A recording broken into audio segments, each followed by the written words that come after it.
Look at a charge sheet, you have to be specific to say that so and so has done such and such act, so and so has bribed certain individuals. This is a charge sheet alleging that these people, including Adanis, have bribed Indian officials in Indian entities. I do not find a single name or a single detail in the charge sheet as to who has been bribed, in what manner has he been bribed, and the official belongs to such and such department. This charge sheet is completely silent. I don't know how one can respond to these kind of charge sheets. At the outset, I want to tell you that these are my personal legal views. I am not a spokesman for the Adani Group. I am a lawyer, I have been appearing for Adani Group in several cases.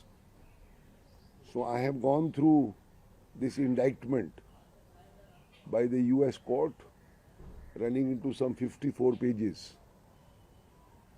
My assessment is, and it is clear, that there are 5 charges or 5 counts. It is very important to note that count 1 and count 5 are more important than the others, but in neither in count 1 nor in count 5 is Mr. Adani or his nephew charged. This is like a charge sheet. It charges individuals for doing specific acts. It is like a charge sheet under the Indian penal laws, that you charge somebody with a particular act, whether it is bribery, whether it is corruption, whether it is robbery, whether it is murder. So count number 1, contained in paras 124 onwards of the indictment, is against certain other persons minus the 2 Adanis. It includes some of their officers and 1 foreign person. That is the conspiracy to violate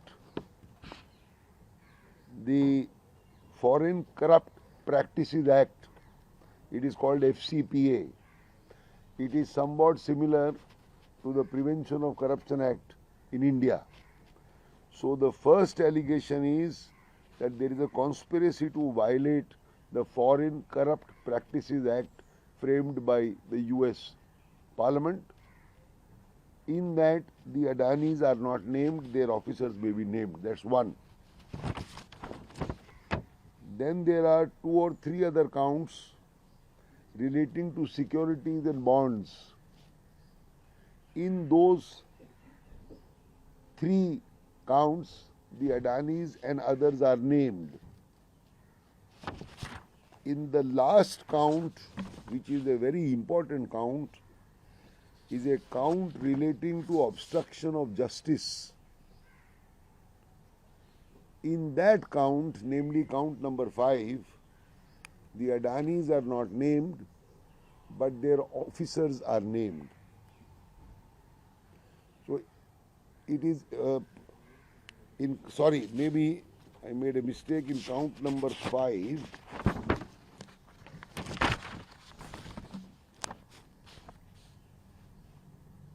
I made a mistake. In count number 5, obstruction of justice, the Adanis are not named, their officers are not named, but certain other people are named, including a foreign party. But be that as it may, the Adanis and others will respond to this charge sheet in the manner that they desire. I have not seen their responses. They will also respond to the stock exchanges in the manner that they desire. I have not seen or vetted any of these exchanges.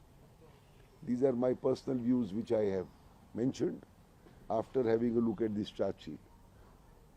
In the end, I would like to say something which has been troubling me, that when you look at a charge sheet, you have to be specific to say that so and so has done such and such act, so and so has bribed certain individuals, because this is a charge sheet alleging that these people, including Adanis, have bribed Indian officials in Indian entities relating to supply and purchase of power. But I do not find a single name or a single detail in the charge sheet as to who has been bribed, in what manner has he been bribed, and the official belongs to such and such department. This charge sheet is completely silent. I don't know how one can respond to these kind of charge sheets, but I'm sure the Adanis will take legal opinion, including from American lawyers, etc. One more thing I may add, I think I made a mistake.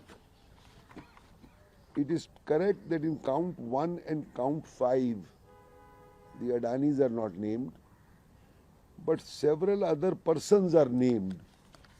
Whether they are connected with Mr. Adani or not, they will respond. But I just wanted to clear the air that the Adanis are not named in count 1, violation of the Foreign Corrupt Practice Act, or count 5, relating to obstruction of justice. Because I saw in the media that as if they have been named or charged in these two counts also. That is what I wanted.